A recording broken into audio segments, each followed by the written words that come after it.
We are approaching 15 years since the emergency plane landing in the Hudson River, now forever known as the Miracle on the Hudson. Joining us now to talk about his experience as a passenger on that flight, Flight 1549, is Brian Siegel. Brian, good to see you.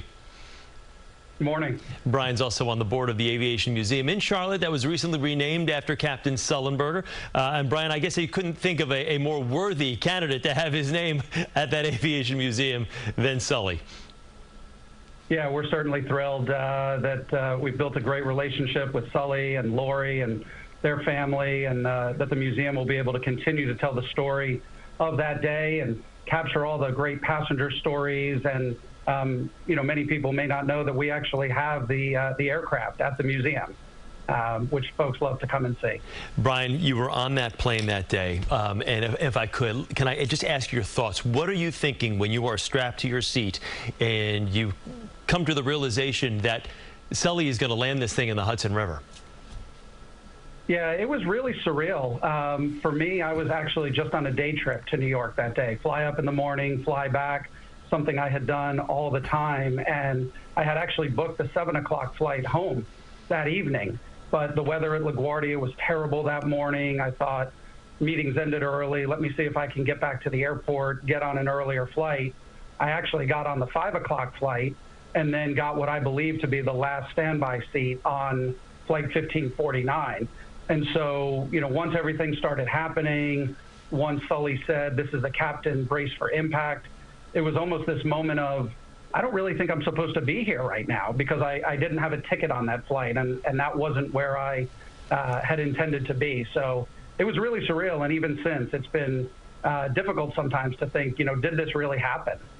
Do you ever sit back and wonder, how were we so fortunate that all of us on board this plane survived this? I was here in the office at the anchor desk that day when someone frantically ran into my office and said, "Quick, get out on the set. A plane has just landed on the Hudson." And when I first saw the images, when they first popped up on screen, we had no information. I thought it was a movie set. I could not believe what I was seeing. And then to see you all come out on the wing of the plane, I said, this just can't be happening. What were you thinking? I mean, it had to have been as surreal for you to have been on board as it was for anybody to see these images.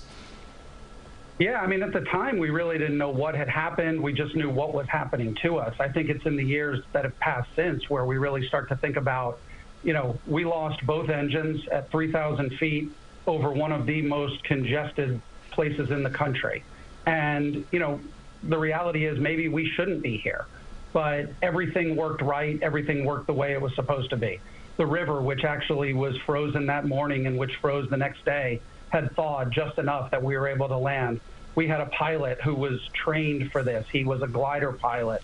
The aircraft was the right kind of aircraft to be able to sustain, you know, the water landing. So everything really worked the way it should, and that's why we're here today. You guys, all of the survivors and passengers on this plane and crew, you're kind of this special fraternity.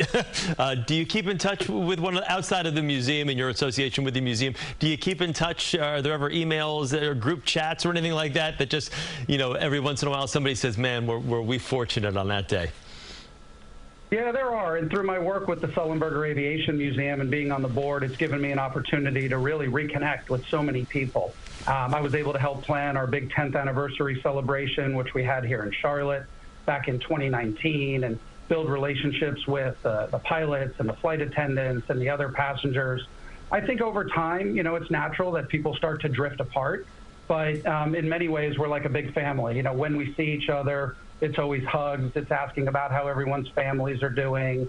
You know, we really just kind of get back together and tell stories. I mean, there were 155 people who went through that experience, but, you know, we all had different lives before, different lives after, and it's great that we all do share that in common. Brian, we were just showing some video of the plane being ushered into the new museum down in Charlotte. We want to wish you the best of luck and say, once again, thank you for speaking with us. I can only imagine what the last 15 years have been like when you recount those stories, but I bet you're a great guest at dinner parties, that's for sure, for the stories that you do have to tell. Brian, thank you so much, and good to see you once again. We'll have continuing coverage as we mark 15 years since the Miracle on the Hudson right here on CBS New York.